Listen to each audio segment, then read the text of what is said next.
Are you ready to start your ministry driven business, but you're low on time and you don't have a lot of money?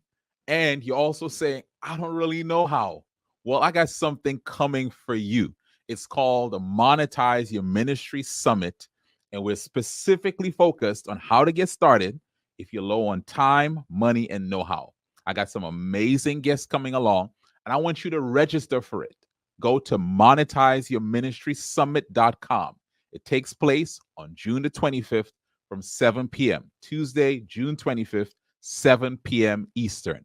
Register now, register early, get the VIP. If you register early, monetizeyourministrysummit.com. Look forward to sharing with you how to get started, how to make income, how to make impact, even if you're low on time, money, and know-how. Now let's go to this week's episode. Welcome to the Monetize Your Ministry podcast. And you get a chance to interact with them. To me, that's full-time ministry. Really die happy because start with that business is like a seed. It brings in itself and then it opens it. I want to provide content and things that are going to help change lives, and I simultaneously want to receive a blessing from that. Now here's your host, Kymone Hinds.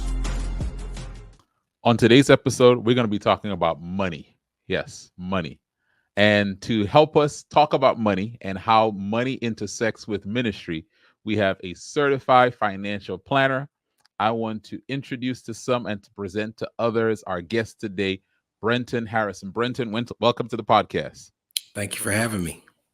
Listen, I have had a chance to work with you over the years, and I'll share a little bit more about our journey together and how we connected. But I want to give you a little bit of introduction to our audience to who Brenton Harrison is. Brenton has spent over a decade empowering people to take control of their money. Listen, you need to tag someone right now because we're going to give away some gems. He teaches strategies for overcoming the burden of debt, juggling family and money, and establishing a financial foundation and foothold for those who were never taught the principles of financial literacy. He's been featured in publications such as Business Insider, USA Today, CNBC, and Forbes. Brenton is, as I mentioned, a certified financial planner, a chartered life underwriter, and a certified student loan advisor. That's another reason for you to share this episode, tag someone. He frequently speaks and does workshops for corporate and nonprofit conferences across the country. And his company is called New Money, New Problems. Brenton, this introduction is there. Glad to have you. And so glad that we can share this space and this opportunity for you to empower and enlighten so many of us on how to manage our money. Yeah, for sure. Hopefully I live up to the billing.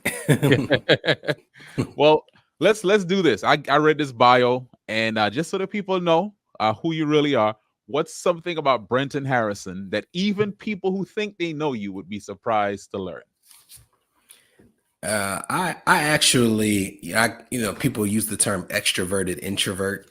A lot of people, are surprised when I tell them I actually am really drained by public interactions. I love smaller conversations, but if I'm in a big crowd, which is interesting because I talk in public a lot, after I have to go and just decompress. So a lot of times if I go to a conference and I'm speaking at a conference, I intentionally will stay like a mile away from where the conference is, and I'll just walk back. Like I won't take an Uber. I literally need just like 15 to 20 minutes for my nerves to just regulate. So I can just kind of be back to myself. That's interesting. And a lot of times when we see people on stage, we think, oh, this person is always on. They're always ready to interact. If I go up and talk to them after they talk, they'll be so excited to talk to me. And it sounds like the advice is give you some space or some time. Oh, I can do it. As long as people want to talk after a presentation or a talk, I'm happy to do it. But whenever that moment is where it's time to just kind of be back to yourself, I will go and be back to myself. Like if there's a dinner after, like I'm not going to be at the dinner. I'm going to be back in my hotel room watching TV. So if we see you walking back to the hotel, that's not the time to say, can I walk with you and ask you some more questions? That would be the time to give me some space. Absolutely. Now, I want to say this. If you follow Brenton, and we're going to give you his Instagram later on, your stories that you post on Instagram are some of the funniest, and I watch every single one because you have a great way of making people follow along with every part of the story. So you're a great storyteller on Instagram stories, and I'm gonna give a link to and how to connect with Brenton on Instagram. So make sure you stay tuned for that. I appreciate it. Yeah. So Brenton, this podcast is called Monetize Your Ministry. And that the money part, we got that clear, right? But let's talk about ministry. What's your definition of the word ministry when you hear that? If you had asked me when I first started professional life, I would have said that ministry is you finding a way to use the gifts that you have, for God's glory in whatever way you see fit. And the reason that answer has kind of changed over the years is I'm actually finding myself at a place now where when I left college and started working in finance, to me, when you talk about like your spiritual gifts assessment, the natural thing is, oh, this person is good with money, so they have to do church finance, or they have to be the church treasurer, or things of that nature. Mm-hmm. So that's what I did, right? Oh, you have a skill set or you have a gift, you have to use that particular skill set for your ministry. With each passing year, especially we have a son now, I find myself saying like, well, it may not be my particular gift that I do better than everybody else, but there's still something that I want to give to children's ministry. Mm. So to me, my definition of what ministry should be is, where are you willing to give those gifts? Mm-hmm. And if you're willing, even if you're not the best in the world at it, you should pursue it. Yeah. Do you see what you do every day with New Money, New Problems as a financial advisor as connected to a part of your ministry? How do you see that intersection between your career and that calling for ministry? I think that there are distinctions between when I am working for money and when I'm using what I do as a ministry, but I try to make sure that I leave time for both. Mm-hmm. I try to make the distinction now because at a time there wasn't a distinction and we all have to eat. And I couldn't figure out how to strike the balance between, hey, I have a giving heart and a willing spirit, but I also, have a family and a wife who's like, I put my portion in the pot. You got to put your portion in the pot too. So they are two distinct things, but I try to make sure that I use the skill set from one to benefit the ministry of the other. I love that. So Brenton, we've said that you're a financial certified financial planner, and finances is a big part of this. Like, help us understand what made you even choose this career. What stage of life? Like, are you 6 years old saying I'm good with money? Like, help us understand that. When I wasn't 6, counting my pennies, but I have always been frugal, and I thought that was the only way to be wealthy. And a part of that was because I grew up watching my parents be in this constant struggle of my dad feeling like the way to fix everything was to just go work more. And my mom's way of fixing everything was to just spend no money. So it's like you have one person in the house who doesn't mind spending because he doesn't mind earning. You have another person who's trying to fight with him saying, if you would stop spending, you wouldn't have to go earn as much. Mm-hmm. And watching them try to figure out how to navigate that and also help family with money, in the States, outside of the States, help my sister and I get through school. It just became one of those things where I thought that the only way that a person could manage their wealth, be wealthy, was to just spend no money and be as frugal as possible. Financial advising did not even come into my purview. I wasn't thinking this is how I handle money, so I need to be a financial advisor. I fell into this industry. I was looking for another job, couldn't find one. And anybody will hire you as a financial advisor because you're responsible for earning your own money. Right. It was a job that I took thinking it would just hold me over till I found something else.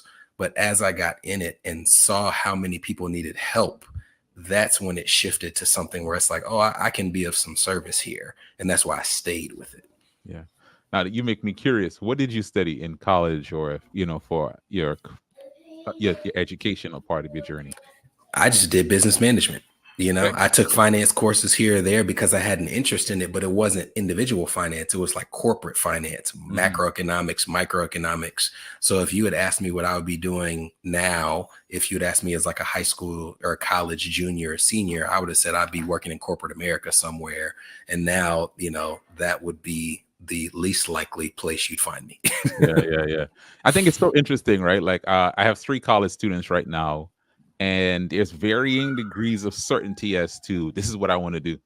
And I think it's very interesting, right? And one of my kids in particular, I told that kid that you don't need to like feel this pressure to know exactly what it's going to be, right? Because life shifts, things change, and I know folks watching this or listening to this podcast, like you've probably shifted a few times in your career between what you started off studying or what you started off working in or what you're doing now. And so I just hearing your story that you didn't go to school saying when I enter college on day one, I'm going to be a certified financial planner. You knew like a general interest, right?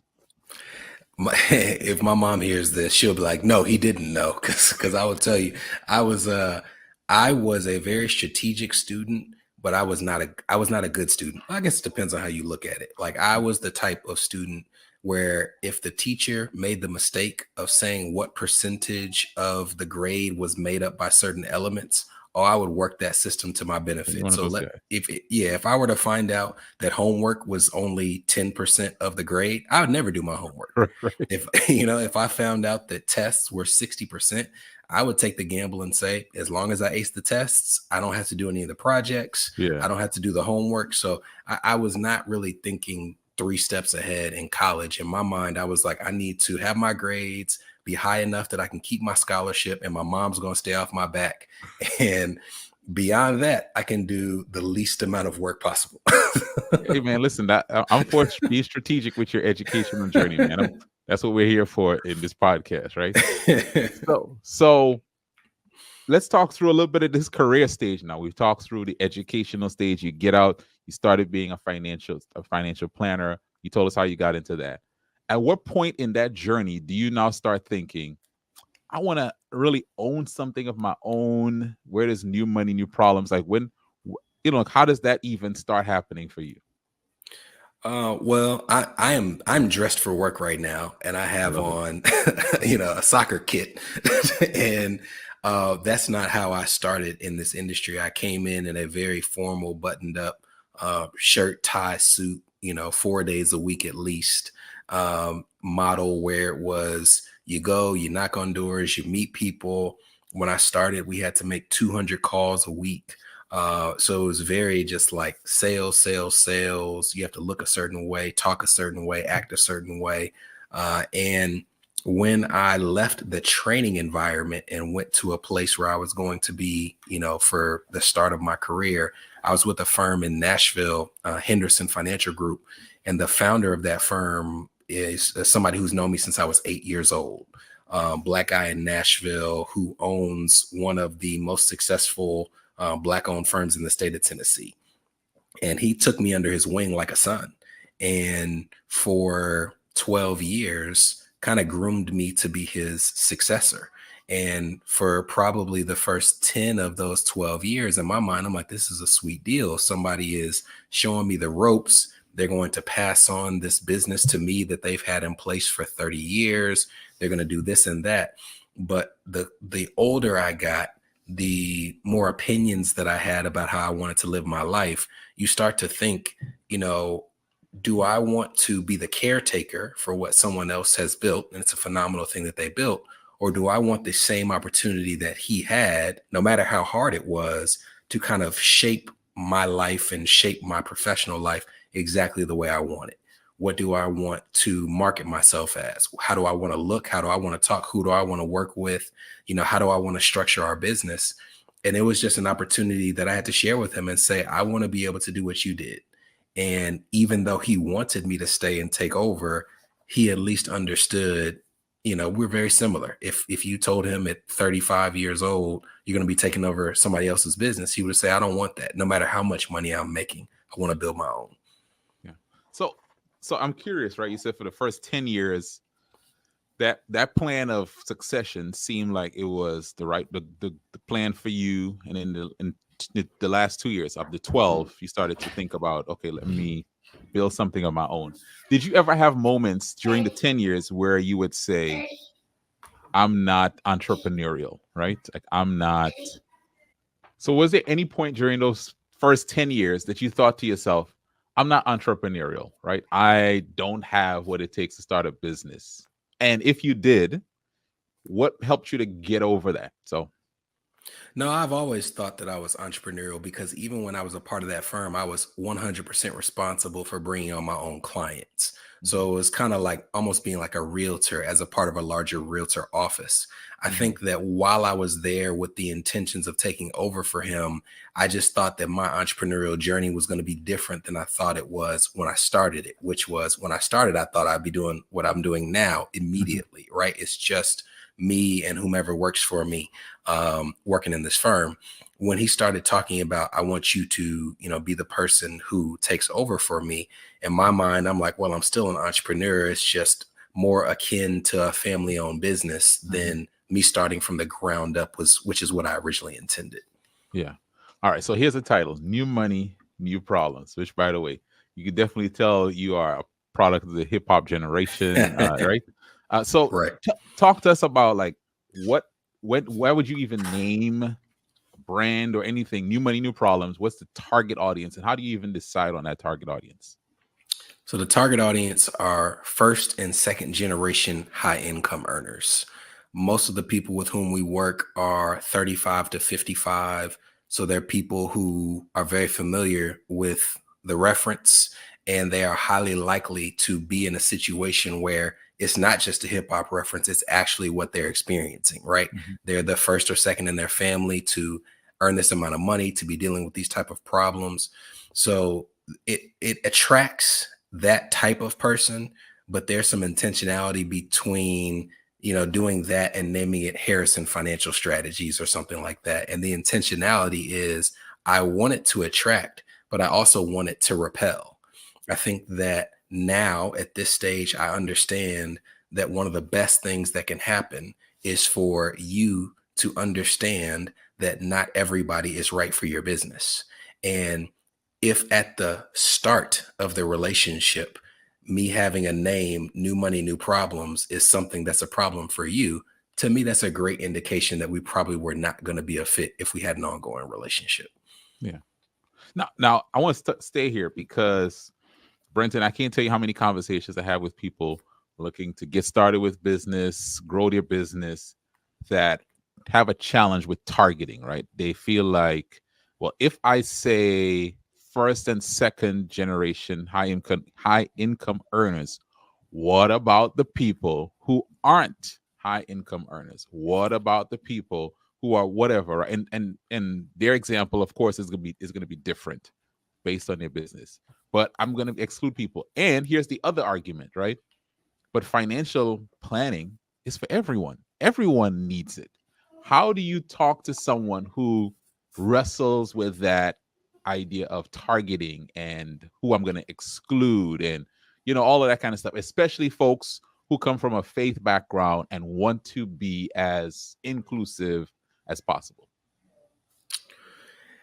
One of the things that I think is left out of conversations too often in the church, specifically the Seventh-day Adventist Church in my situation, is the fact that ministry in many cases has to shift if there's no money to fund it.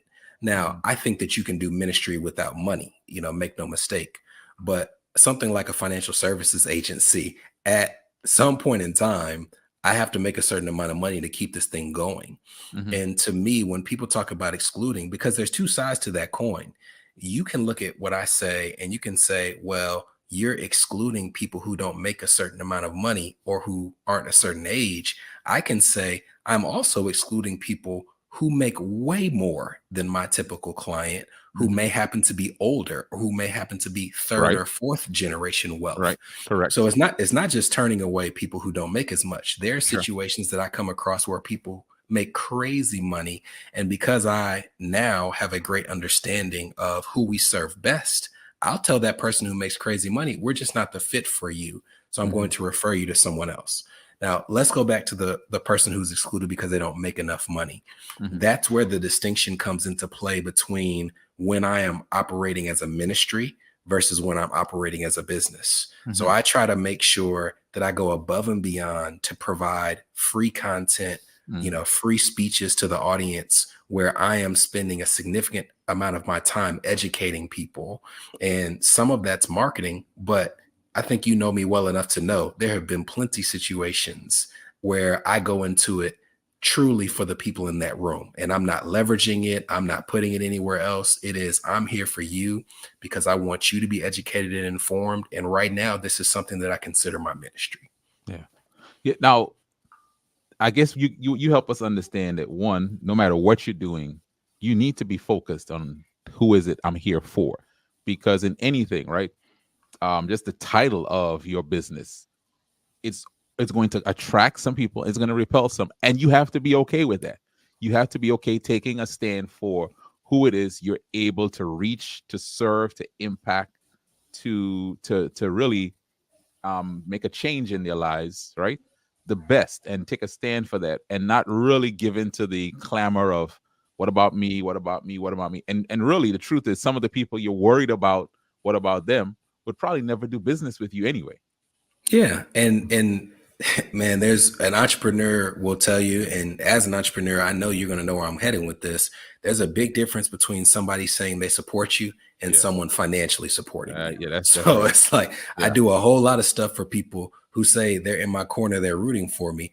They're not contributing to the bottom line. And that's fine. I don't take offense to that. And I still want to make sure that I provide offerings to those people in terms of free content. But there's a much smaller group of people who actually finance whatever it is that you're doing and fund it.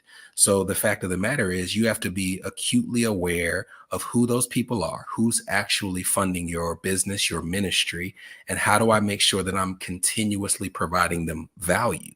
And that speaks to not only being aware of who you serve best, but being willing to leave money on the table rather than try to make yourself all things to all people. That's good. I come across so many business owners or even financial advisors who say, well, what about retirees? If you're saying that you only work with 35 to 55, then there's going to be some rich retiree that you can't work with. And they're right. But I also know that based on my skill set and based on what we do every day, this is the group that we serve best. So I'd actually be doing a disservice to my business, but also that client, to try to recreate the wheel of my entire business just so I don't leave their little bit of money on the table, because there's somebody out there who offers exactly what they need, who doesn't have to recreate that wheel. That's good. That's so good, Brenton. Like, if I try to be all things to all men, I'm actually not going to be the best for any of them. And I think that's a good point that you make here. Now, there's something you just said that jogged my mind. And in your experience, now that you've leaned into first and second generation high income earners, has it allowed you, even with the knowledge that you're picking up, the skills and just even your research and all of the stuff you do, to become even better for that group? For sure. Because the more experience you have, the better you're going to be. And if you're trying to spread those experience across instances that have no commonalities, then you don't get to see trends. If I'm working with a 30-year-old 1 week and a 70-year-old the next week and a 45-year-old from a different industry another week, then I'm not getting any real experience, because I'm just getting one version of each type of story, as opposed to if I work with 3 different 45-year-olds who are married with 2 kids who they're trying to save for college and are trying to navigate equity compensation and student loans.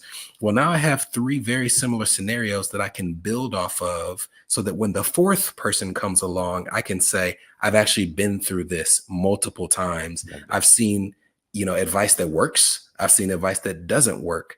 So I actually am more informed when I'm giving the recommendation. That's so good, man. Like, that anyone who has been battling with targeting, and your business coach or someone told you this should be your target, and you've been wrestling with them, you've been arguing with them, you've been arguing with me. What Brenton just said there, that's it right there. You can be better because you're getting more reps and more knowledge in helping the same kind of person with the same kind of problems, so that you're better at helping the next person as you go along. Yeah, I don't, even with restaurants, people laugh at me, but I do not like Cheesecake Factory at all. And it's not even as much the food as it is, this is just stuck in my craw for years. When you go to Cheesecake Factory, you have on the menu there's like 10 pages Oh, that say that's specialties yeah, on it. And I'm like, how is that even possible that you have all these yeah, specialties? You have a specialty in Chinese food, but also Italian food, but also burgers, but also tacos. To me, yeah, I'm like, I want to go to an Italian restaurant where all they do every single day is just make 3 or 4 different types of pastas. yeah. That's the pasta I want. I don't want somebody who is making a pasta 1 minute and a burrito the next. Yeah.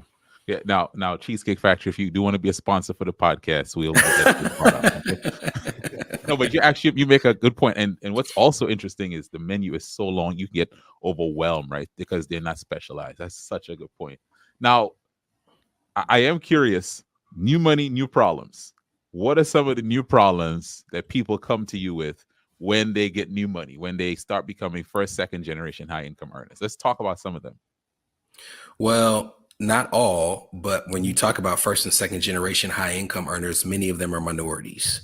And with that comes a very consistent experience where you have to help people with money, family members, friends, so on and so forth, because statistically, if you're in that situation, you're not amongst a ton of other people in your family who have similar finances, right? It's like, no, there's some who are doing better than others, and there are situations where you have to assist. So helping people navigate that is something that we do. Hey, if you have aging parents, who's going to be financially responsible for those parents? Probably the person sitting in front of me. How do we navigate that? Equity compensation is another big one, where you have people who might have stock options for the first time in their life, or restricted stock units. But the most consistent one is on the journey to becoming that first or second generation high income earner, you had to take on student loan debt. So to me, I'll throw out numbers and people will think I'm exaggerating. It is nothing for me to meet somebody who has $400,000 or $500,000 of student loan debt. I know people who have $600,000 and $700,000 of student loan debt. But even if it's not that amount, let's say that it's 100,000, but you're earning 50,000. That 100,000 is all the money in the world to you.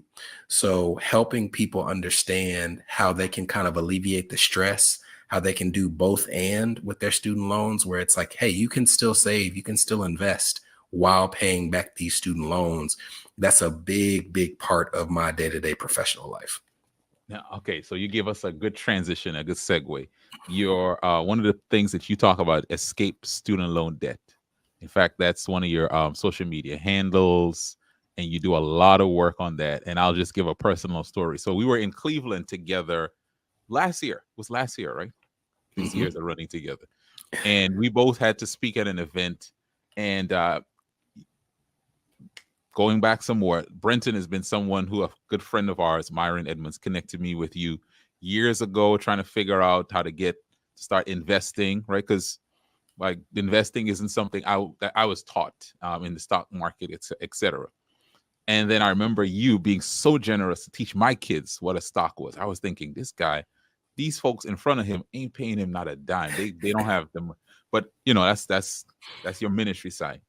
But we spoke at this event, and you spoke about student loan debt. And I remember thinking to myself, oh, it's not going to help me, because we had consolidated our student loan together, my wife and I.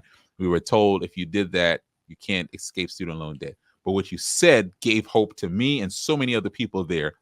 And so I kind of want to come back around to that. Why that topic for you? And what are some of the things that you talk to people about to help them escape student loan debt? Student loan debt and helping people eliminate it and escape it is something that it generates a lot of anger for me, and it generates a lot of passion for me, because I feel like, most people, they accrue student loan debt with great intentions, right? It's not like a credit card debt where sometimes you're using your credit card to pay for something you need. Sometimes it's to pay for something you don't need. To me, a student loan represents hope. It represents aspirations for something better than your current circumstance. So to see people who are struggling with it to the degree that most people struggle with their student loan debt, it puts me in a situation where it's like, I have a field of knowledge in this area that I can use that provides real and sometimes instantaneous relief, whether that's to someone's budget, whether that's to someone's idea of what the rest of their career is going to look like, and they're just unaware of certain programs where they can have their student loans forgiven faster than they thought, or a job that will help them pay off their student loans for them. So it's just like this particular area that's just one part of finances when it comes to the general landscape, where I just see an opportunity to provide so much relief, because the federal student loan debt system in particular in this country, it's a wreck. And trying to figure out how to navigate it is, to me, similar to learning a second language.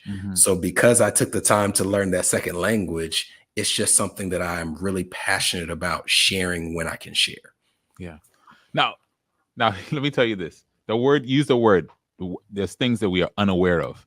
And as I listen to you with your business and your intersection with ministry, and I think that's the word that I hear from you. You help people to become aware of things that they just didn't know. And these are people who are working hard, contributing to society, trying to raise their families. And here there are programs, here are the ways to manage money that they would fall behind, or take them longer to get where they want to get to, just because they're not aware. And that area of student loan debt is a area that you made, myself and others who I was a part of this cohort that you did. You made us aware of things that we didn't know. Now, I don't want you to give us everything, because I want people to join your program. But Brenton, just give us about 3 things that people need to know if they're looking to escape student loan debt. You can make it less than 3 if you want. The first, and part of this is specific to federal student loan debt, but if you have federal student loan debt, there are programs out there, even in terms of the repayment plans that are available to you, where you can pay as little as $0, depending on your income, but still get credit as if you paid. And I say credit because an element of those forgiveness programs is that you only have to pay on them for a certain period of time. And if there's any balances left, they'll be wiped away. So there are people out there on those plans who pay a lot of money. But what I try to impress upon people is, if you learn the rules of how these payments are calculated, there are so many ways that you can manipulate in a legal way what you're paying. And some of those ways actually benefit the rest of your finances. Putting money into a pre-tax retirement account saves you money on your taxes. It saves for retirement, but it also saves you on your student loans. Putting money into a health savings account can help you in retirement. It can help you on your taxes. It can also help you with your student loans. Depending on the state in which you live, understanding the way that you file your taxes, if you have a partner, can have a big change in your student loans. So to me, I would encourage people to check out our platforms, of course, but taking the time to actually research the rules of those student loan payment plans will put you in a position where you can say, oh my goodness, I didn't even realize that if I did X, that would lead to a better result in Y. So that's not like 1, 2, 3, but I would say that those are the things that I think would give people most comfort, understanding that there is a way to manipulate these plans if only you know the rules. And I think that's important. I think for so many of us, we think, oh, this won't work for me, right? Or this is too much time and effort to figure it out. Or maybe I should have done this and maybe I waited too long. And all I'm going to tell you is contact Brenton. I'm not going to make it like, just contact Brenton. So one of your Instagrams is Escape Student Loan Debt. So go to Instagram. And I always, for compliance reasons, make sure people know that they're separate businesses. So our financial advisory business is one business, Escape Student Loan Debt is the other. But, when you talk about the ministry versus the business, Escape Student Loan Debt is one where they often cross over because, I kind of keep a running tally. In the last 6 months, people who I've come across and given them a piece of advice here or there in the last 6 months, we're creeping up on almost $2 million of forgiven student loan debt. Not some point in the future, your student loans will be forgiven. Like, hey, my debt has been forgiven, discharged. I have the paperwork to prove it. So to be able to say that you were a part of that in a 6-month period. These are people who were paying $1,000 a month towards their student loans, $1,500 a month towards their student loans. It makes you feel really good, but it's also sad in a way because you're like, I didn't recreate anything. There was no hidden trick. This was literally a rule that was right on the student loan website. But to your point, a lot of us, when we get in financial situations where we feel overwhelmed, we just kind of take it on the chin and we stop asking questions and we stop researching what options are out there. Listen, Brenton, my number is not part of that 2 million yet, but it's coming. It is coming. It's coming. Oh, listen, I'm telling you, this guy gave us hope. And if you are, and listen, this podcast, we usually focus on how to build something, but it would be bad, just bad stewardship for me to have Brenton on here and not tell you that if you are trying to monetize your ministry, and one of the things that's holding you back is the student loan that's you're carrying around, man, reach out to him and him and his team. They'll help you with it to just let you know what your options are available to you. You don't want to be unaware and not take advantage of some way that you can become aware. So you just said something, and I don't want to leave that. We don't have to stay long, but you said there are two different businesses, and I didn't know that. I thought one business, you gotta have another umbrella there. Just kind of talk to us about why two, just even from a practical perspective. Well, financial advisory, as it should be, is heavily regulated. You think about people who have done things the wrong way, Ponzi schemes, Bernie Madoff, and the like. So you have to be very clear and transparent with your consumer about what type of engagement they're entering into. So to me, if I'm working with you as your financial advisor, there's certain types of business that we do. There's certain types of business that we don't do.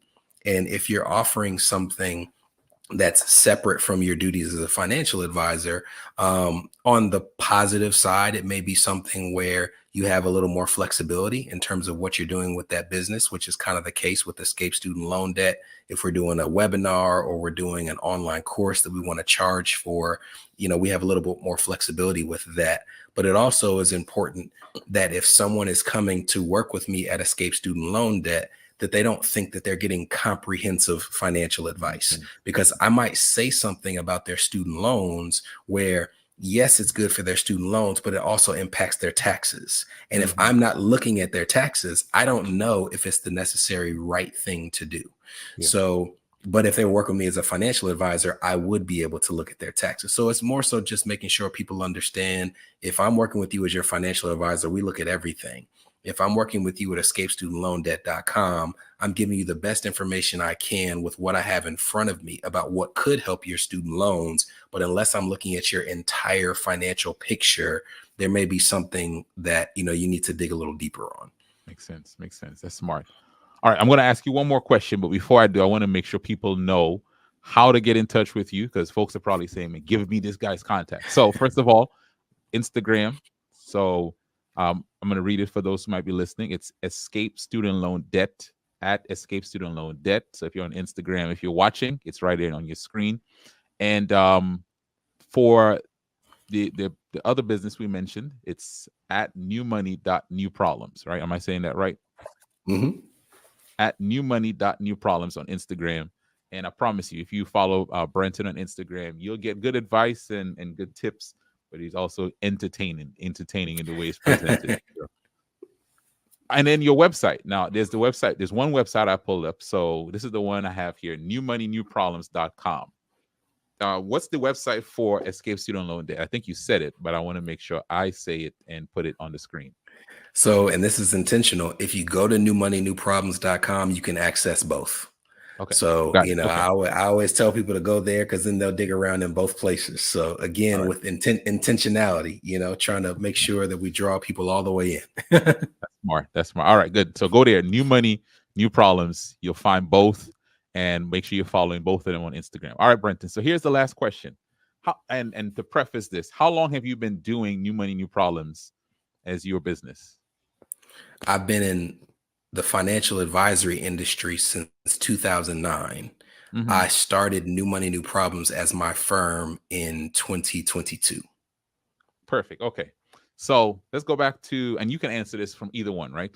Whether it's when you started in 2009 or 2022. What's one piece of advice you'd give to Brenton, one of those stages, to help him overcome some of the challenges that he would have faced in business so that he can get to his goal faster? I think no matter what a person considers their skill set or the industry in which they're trying to grow, documenting that growth along the way in terms of putting out consistent content online, whether it be a blog, a podcast, a YouTube show, video, like just document as much as you can of your career.